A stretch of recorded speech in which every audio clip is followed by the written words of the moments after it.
InspectPoint is a software specifically created for the fire protection industry, optimizing the process and workflow for everything from inspection, testing, and maintenance to follow-up service. Everything from scheduling, NFPA or ULC compliant inspections, deficiency follow-ups, and work orders. Check them out today at inspectpoint.com/FSP for a free 1-month trial. Like and subscribe. Hey everybody, thanks for tuning into this episode of the Fire Sprinkler Podcast. I have Drew Slocum from InspectPoint on again and the Fire Protection Podcast, competitor of mine. Drew, how's it going today? Good, man. Good. Thanks for having me on again. And it's been 6 months or so. I forgot. Yeah, it's probably been 6 months, May or April or something like that. We had you on. You were my first guest on the podcast, and now you've probably been my most reoccurring guest on the podcast as well. Well, I love coming on here. We have good banter, and before you started recording, we were comparing fire alarm to sprinkler and Sprinkler wins. how you don't like fire alarm, and it's no, hold on now. You can't just say that. It's not that I don't like fire alarm, because I think fire alarm has a place, but I will say that I like sprinkler better because a fire alarm system tells people that there's a fire and a sprinkler system does something about it. Okay. That's what I, in my mind, I'll go back into the story now. When I was an apprentice and a little bit of a thick-skulled, sprinkler's better than everybody kind of mentality as a kid, I would always ingrain it into my head. I don't care about fire alarm. I don't care about fire alarm. I just care about sprinklers. Like, let's put the wet stuff on the hot stuff. Let's put the fires out. And then over the years of now expanding my fire protection knowledge and wanting to know more about fire protection, I just have a really, really hard time focusing on fire alarm, because I do really, really, really, and I'm looking at the camera, I really want to learn about fire alarm, but I have a hell of a time staying focused on it because my eyes just go back to teenage Chris as an apprentice, like just don't care about it. And that's my problem. That's not the industry's problem. That's just sure. That's why I do the Fire Sprinkler Podcast and not anything else, because I don't know enough about it. Well, hey, there's an opportunity to expand out, and I feel like contractors are handling a lot of different. I call them verticals or kind of sectors within fire protection.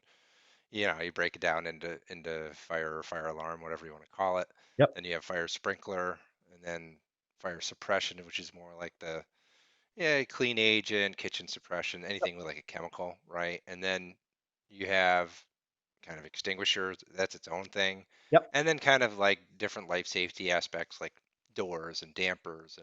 But I talked to a contractor yesterday, and they're doing all that, plus they're doing safety showers, SCBAs, AEDs. They're in the building, they're doing everything. Yeah. So might as well grab. So you have to kind of be an expert. You don't have to be an expert in everything, but you have to have people that, and definitely fitters or technicians, right? That know that as well. And yeah, I'm glad you stopped yourself from saying you have to be an expert in everything.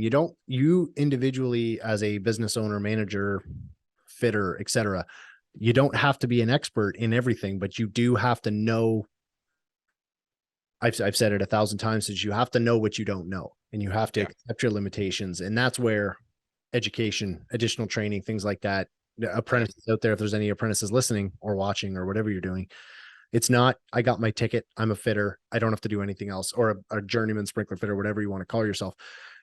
Education never stops. I've been doing sprinkler now for like most of my life, and I still pick up the code book. I still stay current with the latest trends in the industry and the new technology and stuff like that, because it's always changing. You're evolving industry, right?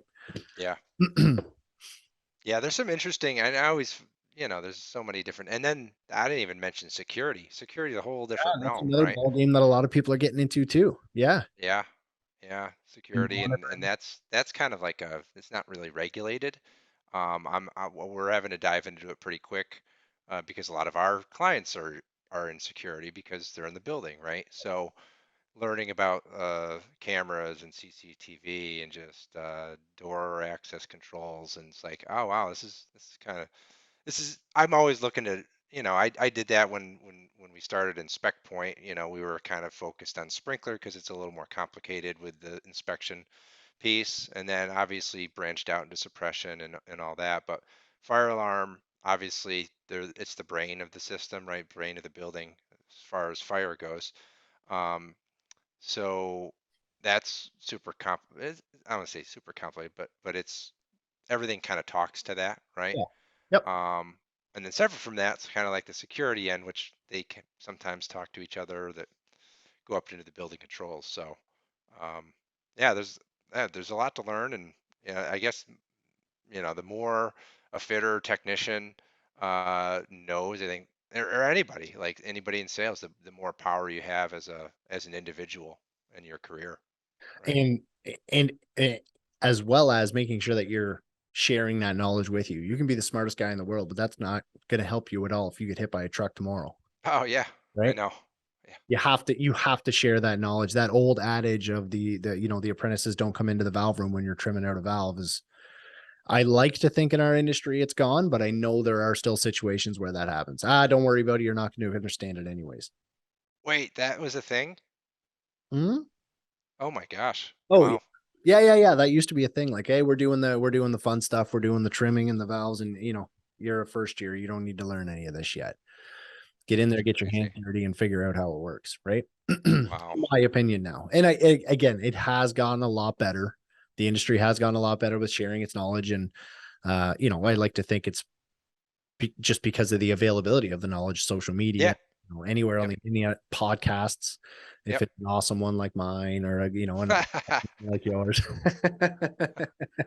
You should. I recorded my latest one. I don't know what's going to come out first, but it was really cool. I had a peerless on to talk about Fire Connect. So it's like all the Oh, that's remote. their new controller for their new Yeah. controls? Well, it connects to any controller. So um, it connects to essentially any controller. Okay. So it grabs the data, the flow, the pressure data, a bunch of other temperature data. So it's a lot of what's happening within that fire pump in the fire pump room. But it was really cool. But that's even another level past sprinkler and any system, right?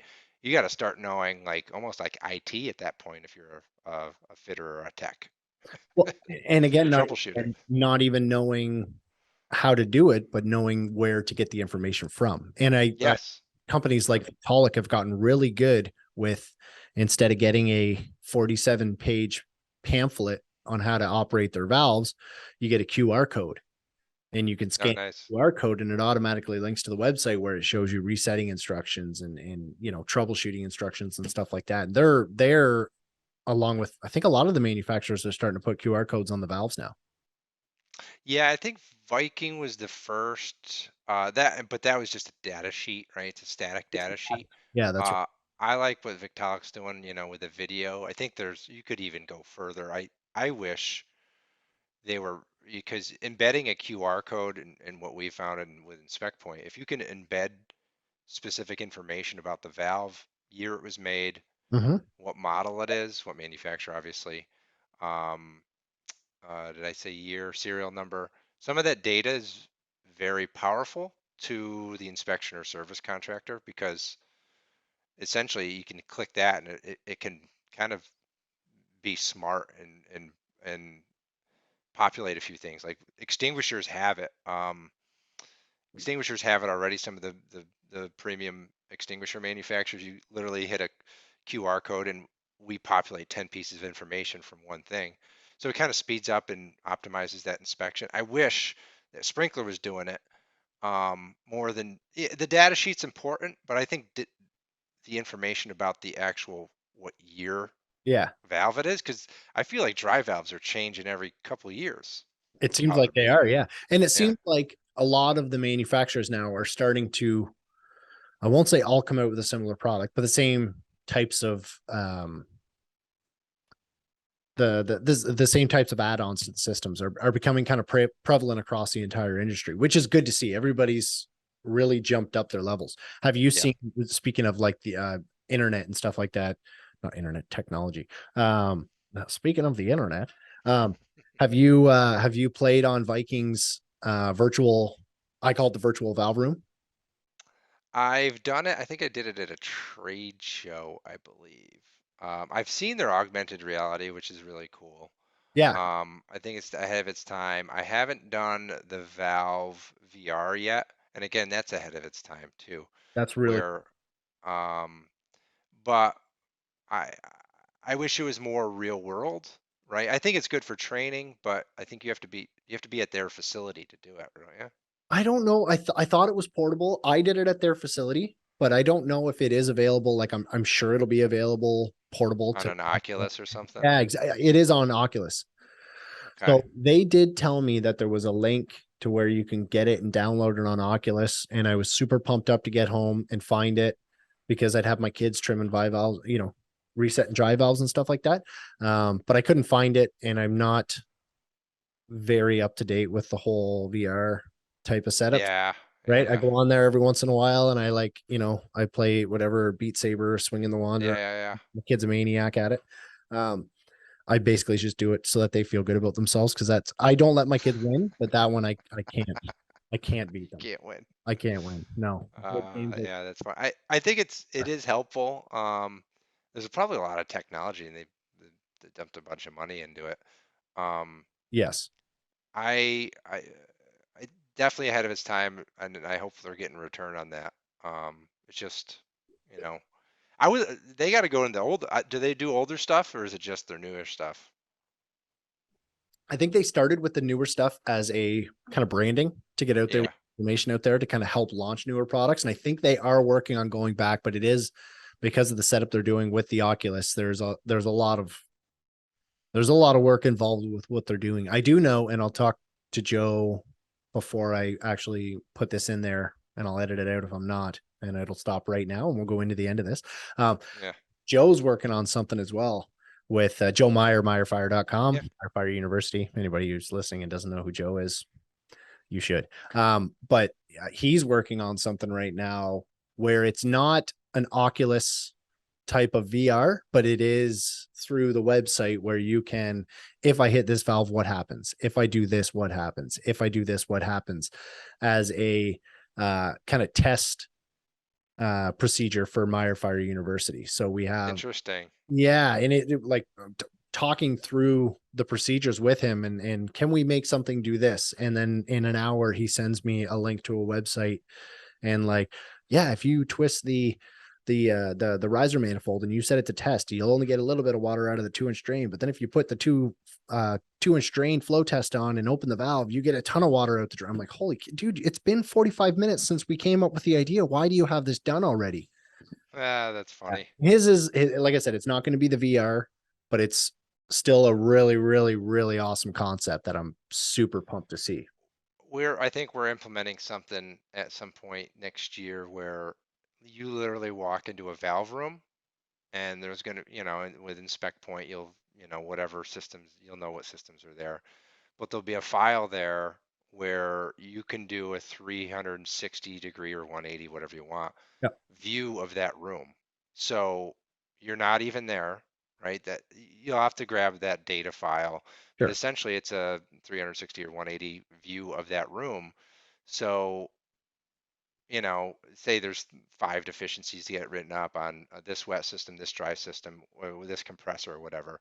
So the office or even another technician can see that file, go into that valve room and see what it is, right? Oh, so it's Um, not just a picture; it's actually like a It's 3D. not a picture, and they actually can be tagged with like data, like the compressor cuts in it, whatever.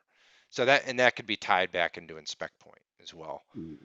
It's already grabbed an inspect point, but if you tie in it to like I guess it's essentially it is a photo, but it's more of a it's more like 360 degrees. Yeah, So you like can actually interact. essentially you could walk the room.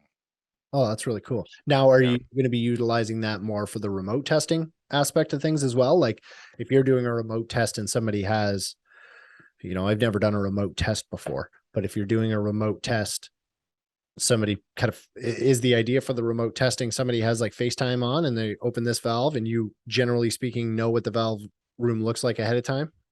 Yeah, so I mean remote testing it's still I mean, the standards coming out in 23. Right. So then that will have to be adopted into the different NFPA. So it's all going to be up to the AHJ whether they allow remote inspection, remote testing still. Um, that's still like, you know, who can test it, right? But remote inspection, it's more of a visual inspection. You're grabbing some of the analytic data and remote monitoring versus actually testing something. However, fire pump, I just had this podcast, so it is remote testing is allowed for a churn test, right? Yep. So you don't need anybody there, which is kind of wild. That's the 2023 edition. And I think it might go back one I too, think but it, I was just looking at 23 at least but earlier. now my question with that as anything, as a customer service provider in the Hmm. industry, why I get the cost of having somebody present in a valve room can be expensive, Hmm. but do you not want somebody in that if you have the remote testing for say a diesel fire pump, Hmm. the first thing I do when I start a fire pump is to make sure the cooling water is running. I'm either starting it on I'm sure you can remotely start it on battery one or battery two. So you're cycling the batteries, but do you Right. not want to make sure things like the cooling water is running, the pressure relief valve, if there's one, if it's needed is operating and running properly. Nothing that's not supposed to happen is happening with this. Thing is, you know that remotely. So it gives you all that information. How will It it tell gives you you physically that the cooling water is running? I don't know how I got to see what they're not grabbing everything. Yeah. So for a weekly or monthly, they're grabbing like 75% of what's needed per NFPA 25. So there's still going to be have to be somebody there, Yeah. but a lot of it they have, and it's ready. They even have it for the annual flow test.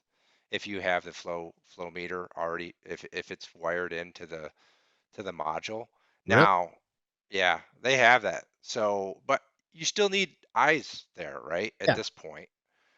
But what happens between now and the next annual? You can essentially run that every day if you wanted to, Yep. right? And any like anything critical that's below like a certain mark can automate a service ticket to send somebody out there. So So it you're never going to get rid of stuff like somebody being there, but a that. lot of the data is going to be automated for it. Oh, okay. So it's just relaying the information. Nobody has to write it down pen and paper, which is obviously what you're Right. trying to get away from. Yeah. Now in 2023, NFPA 25, nobody needs to be there. Now, qualified personnel need to be there within 4 hours if there's an abnormal condition Oh, that's going to in be 2023. the catch-all? Is Yep. that you don't have to be okay? Nope. Now, I would also probably it's also up to the HJ to allow this as well. Uh, yes, but this is an NFPA 25, so it's in 25. So as soon as you adopt 2023, then I don't know. There's probably some sort of uh, provision in 20. I don't have 20 in front of me, but Yeah, they'll have to be, and I'm sure like your local building code or building department or fire department will tell you which version of NFPA 25 they want you to follow, anyways. I think the initial, it may have been 20 that it was like, it was a lot less time. It was like 5 or 10, 15 minutes. Somebody Now has it's to 4 hours, but now it's 4 hours. holy cow. Yeah. But that's, the annual flow test, you're still going to need somebody there for now. But a lot of the data is already automated. So essentially the tech's going to roll in knowing everything, a lot of it ahead of time. So Right. it's definitely optimized that whole process. Hmm. So Yeah. it monitors things like suction pressure on the fire pump. Suction pressure, obviously you can get the flow from a flow meter, an Flow meter, ultrasonic yeah. flow Will it meter. shut down the fire pump if the suction drops below a certain? I don't think they automate anything to do anything to the pump. It's more just grabbing data out of it. Oh, that's where you got to have a guy on site, right? If that suction pressure Yes. starts dropping below 20, I don't go below 20. Some people will go to 15, but as soon as you get to below 20 psi, you're not opening any more valves or pushing any more water. That's it. Right. So I think this is the first step, right? And it's more grabbing data and that's that remote monitoring. Essentially it is remote testing, so because you can turn the pump on. Mhm. But again, we're going to be doing a webinar on it in December. So plug for anybody who wants to learn about Fire Connect, and I'm, Maybe I'll be on yeah, asking the hard questions. yeah. So what else is I mean, we came on to talk about the new stuff that's available from Inspect Point, and then we've gone off the deep end. I know, What right? The first time I had you on the podcast, we were talking about Inspect Point, and I think it was probably within the first 6 months of launching Inspect Point. I started the podcast, and Inspect Point was that you guys were either 2017 or 18. No, we've been in biz. I think we're Inspect eight. Point. Yeah, Inspect Point's 8 years in January, Oh shit! Sorry, excuse maybe. me. Uh, You bet you're gonna have to, yeah, don't edit that out. You just all gotta right, well, click the little button. This is not okay for kids. yeah, that's right. When I go to YouTube, yeah, my kids don't listen anyways. The okay, I didn't realize it was that old. I thought we started around the same time, but obviously not. So even in the past 4 years, the product has changed immensely. What are some of the highlights from probably back in May when we talked that you guys have added? Um, so some big things lately. Let's see. We're obviously inspection's been day one, Yeah. and we thought we were going to be done inspection with the inspection modules within a year, right? Well, we're on year 8, whatever, 7, what 8, and we're still doing it. Code changes. We're bringing in security. We have this whole fire alarm component for Canada, ULC, which is it's super complicated. It's very kind of more detailed than NFPA 72 for like the code writing and the Mhm. report writing. So that's been a big initiative over the last year and a half. Um, is kind of getting very niche on the different verticals. So fire extinguishers got its own vertical, fire alarm got its own vertical, fire sprinklers had its own vertical for a while. Obviously improving little tweaks to those.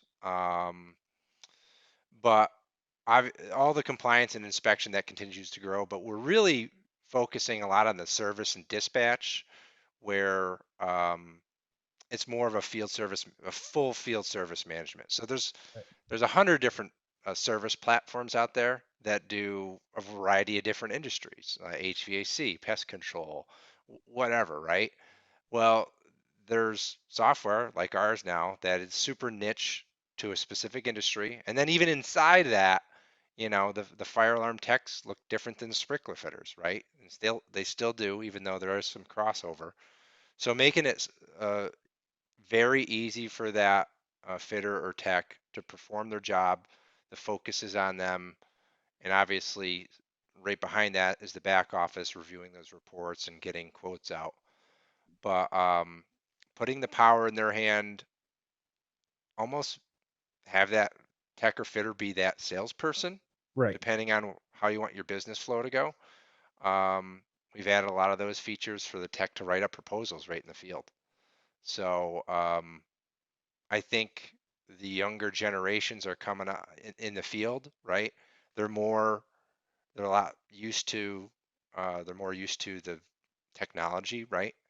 Um, So put that in their hands and kind of optimize the company. So it's a lot of, I know I said a lot of stuff there, but really focusing on the like the kind of full flow, the one workflow. I say one workflow to rule them all, right? We got scheduling all the way to collecting payment from your customer. Oh, you can Um, do that through the app as well now. yeah, so that got launched, I believe, last month. So you can take credit card, ACH from the field or in the back end. So extinguisher restaurants easy. You're collecting payment in the field a lot because it's a cash business, or it's a, you're in and you're out of there. It's lower priced inspections and service. For fire alarm and sprinkler, those are more contracts, or they're bigger fixes a lot of times. Yep. But if you have a bank account or a credit card on file, anything $500 and less, just fix it while you're at the inspection. Yeah. Just don't send a quote, put that into your contract, right? but then you can do all the payment processing right there, and it's all in kind of one workflow. So yeah, that's been the last month or so, which is interesting to see what the I feel the industries that they're still lagging of how you think about that, right? And a lot of industries, HVAC, my pest control guy called me yesterday, and I recommended a pest control software for him, Oh yeah. right? It takes him 2 months to invoice me. Why isn't he not collecting payment the day he does the service? Right. You know, Yeah. um, Who are you again? yeah, That's the worst. That's the worst thing in the world as a customer service provider is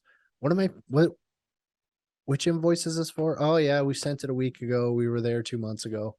yeah, yeah. Oh, okay. So, I mean, our focus is fire protection industry, right? And we have that one workflow to kind of uh, for a company, but if you want to use your own accounting platform, if you want to use your own dispatching or ERP platform, we connect to any of those. So even our competitors, we actually connect with them Oh really? because yeah. Some of my biggest competitor, we have an integration with them.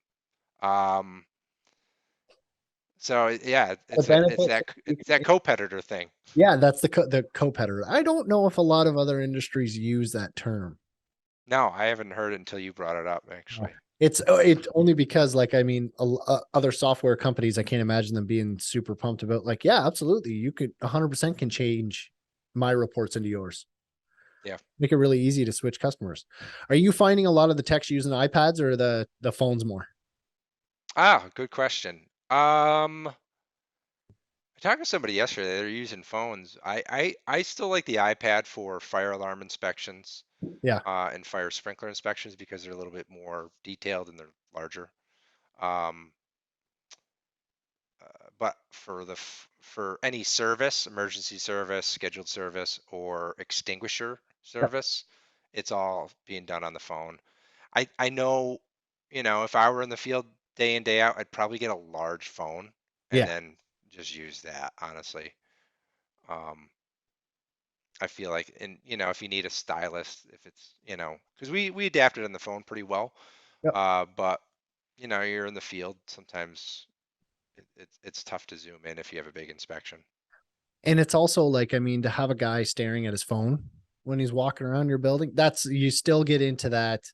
I mean, it's a different world now where it's Right. a guy looking at his phone is not just being lazy. Now he's either doing research or looking up Yeah. a data sheet or looking up the previous inspection report. So that kind of connotation is gone.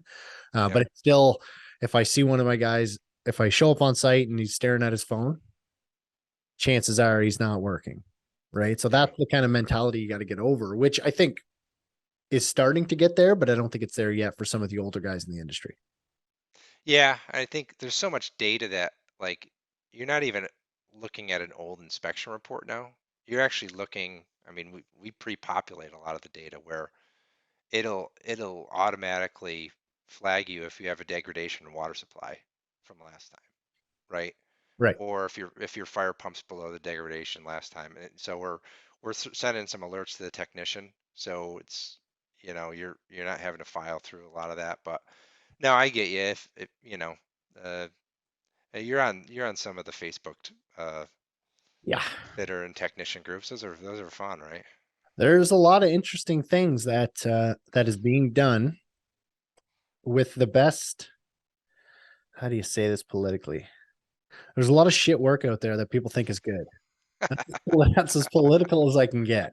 Yeah, yeah, There's a lot of work in there that people think take a step back and say, that's it. Great job. My grandfather used to always tell me, write your name and phone number on every piece of pipe you put in. If somebody has a problem with it, they can call you and get a hold of it. Obviously, he's not saying to write your name and phone number, but don't do work that somebody can't get a hold of you and say is right. is good or bad down the road. If you're welcome to being criticized, that's the best, right? Oh yeah, yeah. And I I'm on a lot of those groups to get criticism of our platform, right? Yeah. Um, Also get criticism of other platforms. Um, but want the feedback to make everything better. Right. Awesome. What else is new with Drew, and what else is new with Inspect Point, and what else is new with the Fire Protection Podcast? The podcast, we're doing one a month. Then you got some more coming out. I had the Freeze Master on last month, Sean. and Yep. yeah, Sean, and then Fire Connect. I'll probably have Compliance Engine on at some point as well. Yep. That's the third-party compliance solutions. We have some exciting news there coming down the line toward the end of the year. Yeah, let's see, Inspect Point. Yeah, I mean, we really pushed hard earlier this year, and we're probably going to continue it with in the Canadian market with, so we have this whole, I joined CFAA a while ago, the Canadian Fire Alarm Association. Um, been members maybe a year, maybe 2 years, and so that qualifies Inspect Point as a member now, even though we're not a Canadian company. We're close enough. We're about 2 hours away. Yep. But anyway, so we've been really pushing hard there with some of our clients, and they like, obviously it's NFPA 25 for sprinkler, but for fire alarm and even on the extinguisher side, it's ULC. So it's UL like for Canada. And they have ULC 536 and 537 for fire alarm. We're going to be doing 561 for security systems here soon. We're going to be doing CO and smoke detector monitoring, which is another kind of sector, right? So we're really focusing on jurisdictions, not only in Canada, but even in the US. California's got its own solution that we're up to date, or we're about to have some changes there. So we're trying to really jurisdictionalize our platform Right. for the workflows in that area. How many different people, like, it's not just a 4 or 5 man operation at Inspect Point anymore? Oh yeah, it's not the four of us anymore. I think we were about 20, Wow. 20 or so at the beginning of the year. We're almost to 40. So yeah, we're almost 40 employees, and a lot of it's on the engineering and software side. And the guys actually in my state of Connecticut, they're Lee Rogers is heading that up, and then we have a lot of the customer success side up in upstate New York that Jen Doyle and her team does. Mm-hmm. And then we've expanded on the sales team a little bit to get our messaging out there, and you'll see some more fun marketing come with us here soon, and Awesome. leaning into the podcast as well. What right now, as far as people using the product, do you have that number? How many do you have, like, a total number of inspections done versus? Oh yeah, I mean, we've caught up. Our competitor, I think Building Reports puts out like 10 to 12 million. I mean, we're almost caught up to them at this point, and Wow. we're I mean, again, they're 3 times as old as us. But again, we're working on a different kind of methodology than them. Right. And they put a good basis out there, but I think we're approaching 10 million inspections. Deficiencies, I think it's probably 2 to 3 million Wow. at this point, and we have, I don't know, I think almost 3 to 4 thousand technicians on the platform. I Wow. forgot. Yeah, it's Awesome. kind of crazy. Yeah, it's kind of crazy, and it's the funny part. There's a looming recession, right? Um, throughout the globe. Yeah. So install, and I think there's a lot of projects that have been delayed, Yes. and that they'll continue to get worked on. But I think what's going to happen is money's tight, money's not cheap anymore.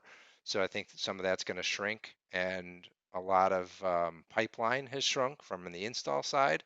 Mm-hmm. So it's going to happen kind of what happened when 2008, 2009, Right. where service and inspection is not going anywhere, Never. right? Nope. Compliance is only growing.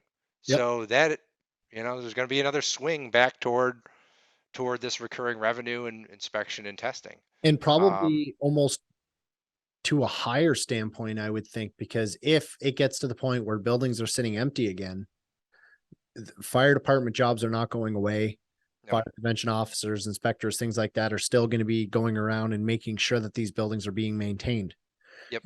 And in doing so, deficiencies are going to be deficiencies and fire orders are going to be issued. So the Oh yeah. your service and inspections, while new construction might slow down a little bit, your service and inspections is going to continue to grow. The way I'm Well, yeah, and the compliance platforms like Bricers and Compliance Engine out there, where you know it's there's a step to get that data over into those systems, Mhm. and we're working on something really fun with that to really automate that.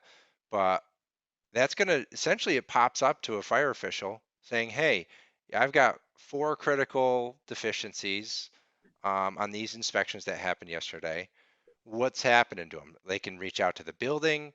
They obviously can, there's automated letters and everything that's sent out to those buildings. So that service is just going to keep, that's going to keep growing. And they haven't even, you know, HJs are signing up for them left and right. And I think Toronto may be looking at something as well. Oh yeah, Um, Ryan. yeah, I think they're creating something themselves, but Really? yeah, it's just they have lack of, there's lack of, they don't have as many inspectors, right? So, See, and a lot of Toronto, that's can be automated anyway, Toronto's right? a Why? little bit different now. So Toronto had an issue there 5, 6 years ago. You Yep, can Google a report called "Raising the Alarm," yep, and then they brought in this guy Ryan Duggan. I won't say this. yep. He's been an absolute, Yeah, Ryan's great. yeah. He's been absolutely killing as far as making sure that the city of Toronto, from a standard standpoint, is getting up to code, to the point where it's probably safe to say that the city of Toronto is probably in the top probably the top 15 sprinkler contractors in Ontario, as far as inspectors and like employed inspectors with them. The city of Toronto probably has the top 15 contractors in Ontario. Wow, Yeah. wow. I don't know, that may not be like a statistic, but I bet you it's not far off. Yeah, that's crazy. Yeah, so again, AHJ compliance is just increasing. Mhm. So yeah, there's a big runway for inspection and service companies. So and I think a lot of the market's still a little antiquated. Majority of it is. I don't say majority at this point, but there's still, um, left and right we see people on pen and paper and Right. um, Excel. Yeah. That's Excel Excel's was probably great in 1998. You know, they're probably still your biggest competitor though. they are, especially on the fire alarm side, because fire alarms still have to be connected via of cat uh, kind of they still have to be connected via wire, Right. right, to get a lot of the data out of them. They're starting to be more connected, and you can get that via the internet now. But so to get all those points out, you still have to connect via. So to dump it in Excel's, but with our platform, it's essentially glorified Excel with a lot of bells and whistles per NFPA 72 and ULC, and um, we've got some fun. I think we're going to announce it in November. We have this quick inspect. So essentially, you can quick inspect. Um, Say you have 10 strobes going off, right? Yep. You know all 10 strobes are going off. Why do you have to click into each one? Well, Yeah. let's just pass them all, So right? can you batch them to where, like, I Yep, walk into this room and then I see, it's a conference center or something like that, and I yep, can see all 20 of them. You just batch yep, conference room A batched, conference room yep. batched. These 10, boom, they're good. Because majority of the time, and any fire protection system or inspection, right? Majority of the time it's going to be in good working order. It's those other ones you have deficiencies but do you have to, so we're trying to optimize it for the tech so they're not clicking. And that's the feedback we got from the field. So Yeah. essentially everything that we do is feedback that we keep asking our users and our customers, what do you need? What's going to make your lives easier to make obviously better compliance, but and make you more money. make the jobs easier for the guys in the field, Yes. which makes you more money, makes the guys happier, and get you able to do more inspections. Yep. Yep. So techs really like us. I mean, we do a lot of classes. We did one over the weekend with the Road Local 669 in upstate New York. We've done them for AFSA before. So we really like focusing on the techs and the fitters. I we get in trouble a lot of times, and I tell the team, the industry, technicians and fitters, the sprinkler industry likes being called fitters, right? Where some of the other trades, they're like technicians, right? So it's like they're the same, but they're different, right? Technician. Technicians it just sounds a little soft. I know. Bitter. I get it. Awesome. Drew, thanks for coming on again, talking about everything in Spec Point and solving a lot of the world's problems as we usually do, going off on tangents. Anything? Yeah. Well, If anybody is interested in, obviously, in specpoint.com, if you refer this podcast to, I think we got a couple free months, and if you sign up by the end of the year too. Awesome. So, I don't know what you want to reference, just Fire Sprinkler Podcast or whatever. And then Sure. I'll let them know that they came our way via you, Chris. Sounds good. Thanks, Drew. Thanks for coming on. Yeah, no problem. We'll talk Good soon. chat. All right, see ya. This episode of the Fire Sprinkler Podcast is brought to you by the Laying It Down for Camp Bucko fundraiser being put on by the Fire Sprinkler Podcast. With local partners Wallace Kent Sprinkler, Troy Life and Fire Safety, Greater Toronto Fire Protection, Lamsar, and Joseph Hullage, with major provider of the fire hoses being brought to you by the Toronto Community Housing, we are well over the 63 kilometers required to break the world record. We're putting off the world record attempt until spring to allow for more donations to come in. www.firesprinklerpodcast.com for more information on how you can donate. Camp Bucko is the burn camp for kids of Ontario. It's open to burn survivors between the ages of 7 and 17. The camp has grown to over 70 children attending the week-long camp in August. There's no fee to attend Camp Bucko, and we'd like to keep it that way. Hoses are $20 a length to sponsor right now. All proceeds going to Camp Bucko. Thanks for your support.